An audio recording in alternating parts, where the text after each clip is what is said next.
Courir à Monte-Carlo sans consommer 1 litre d'essence, c'est possible et ça fait 5 ans que ça existe. Vitrine de l'énergie électrique, cette épreuve réunit une dizaine de voitures en catégorie compétition.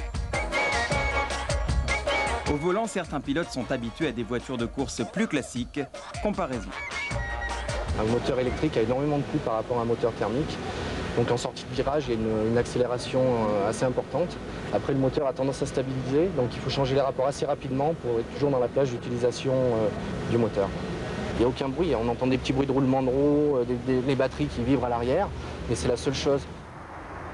Mais le Monte-Carlo électrique, c'est aussi un rassemblement silencieux de prototypes insolites. Le rêve de leurs inventeurs, c'est de changer le paysage automobile mondial et de voir un jour leur création produite en série. C'est le cas de cet ingénieur allemand dans son engin biplace. On s'est dit qu'il faut faire une voiture qui est faite pour une personne, pour le monsieur ou la madame qui va au travail tous les matins. Et la voiture qui commence sur votre gauche et qui se termine sur votre droite. La catégorie la plus fournie du rallye, c'est le tourisme. Une vingtaine de voitures de Monsieur Tout-le-Monde disputent une épreuve de régularité. Et pour mieux vous en parler, nous l'avons disputée. Voici donc nos impressions après 3 jours d'une épreuve de haut volt. En voiture électrique, on peut rouler vite, mais pas longtemps, ou longtemps, mais pas vite. La célèbre épreuve monégasque nous emmène au col de la Madone, dans Sainte-Agnès et en haut du Turini. 11 km de montée qui ressemble à un véritable purgatoire, où on apprend à gérer la réserve de puissance. De quoi péter un fusible pour les plus survoltés. T'es à combien en compteur là? 17,5. Ouais, c'est bon, encore 900 mètres. J'essaie de reprendre un peu de... À la place du compte-tour, un manomètre.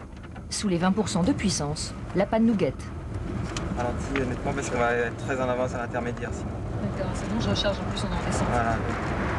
Pour recharger les batteries, on utilise le frein moteur dans les descentes, mais la vitesse tombe à 20 km/h. Ou alors on se branche 3 heures sur une prise de parc. L'avantage, le prix de revient, 8 francs les 100 km. Quant au rôle du copilote en régularité, il est primordial en spécial. Chargé de maintenir la bonne moyenne horaire, il égrène le chrono tous les 100 mètres pour nous faire passer au bon dixième de seconde devant les contrôles de passage. À 2,750, il va qu'il soit à 5,46, donc dans 30 secondes. Bon, allez, on est où ton aiguille là? Moins de 0. Je On vais va à moins tomber 2. en panne. On va tomber en panne. Allez, on essaye le maximum. Kilomètres, t'es à combien? 3... Attends, je vois pas, je suis entre 2 chiffres. 3,6. Elle fait combien de kilomètres la spéciale? Elle fait 5.